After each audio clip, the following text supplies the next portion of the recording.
कर्जमाफीच्या मागणीसाठी बच्चूभाऊ कडू यांचं आमरण उपोषण चालू आहे। आज उपोषणाचा 6वा दिवस आहे।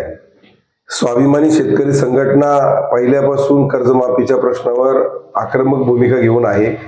आम्ही देखील अर्थमंत्री अजितदादांनी जेव्हा या प्रश्नाच्या संदर्भात भूमिका बदलली त्यावेळेला या शासनाचा निषेध म्हणून प्रांत कार्यालयावर गुढीपाडव्याच्या दिवशी काळी गुढी उभारून या शासनाचा आम्ही निषेध केला।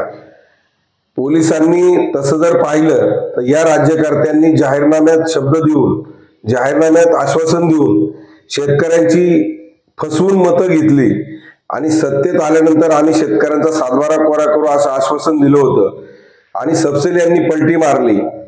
एकनाथ शिंदे साहेबांची शिवसेना असेल, अजितदादांची राष्ट्रवादी असेल आणि भाजप या तिघांनी मिळून एकत्रित ही निवडणूक लढवली आणि एकत्रित हा जाहीरनामा होता।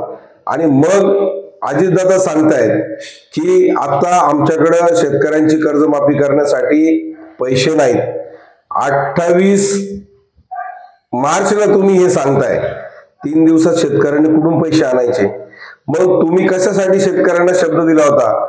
कशासाठी जाहीरनाम्यात आश्वासन दिलं होतं की आमचं सरकार परत सत्तेत आल्यानंतर आम्ही शेतकऱ्यांचा संपूर्ण सातबारा कोरा करू? अजितदादांनी तो जाहीरनामा पाहिला नव्हता का? त्यांना ती गोष्ट माहीत नव्हती का?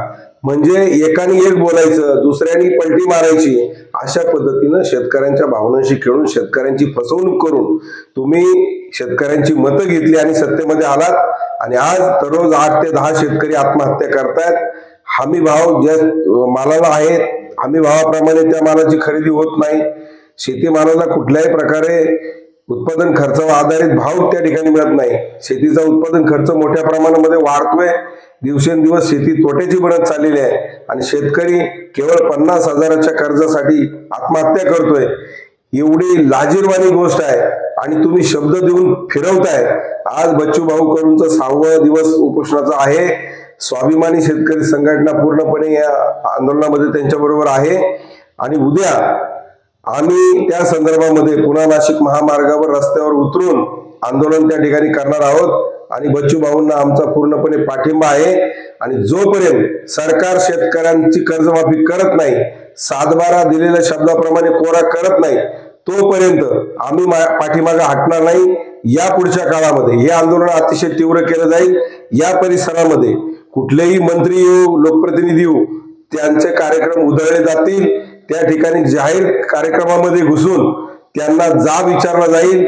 शेतकऱ्यांची ताकद काय आहे, शेतकऱ्यांच्या भावनांशी खेळल्यानंतर त्याचे परिणाम काय होतात हे त्यांना आम्ही त्या ठिकाणी दाखवून दिल्याशिवाय या ठिकाणी राहणार नाही।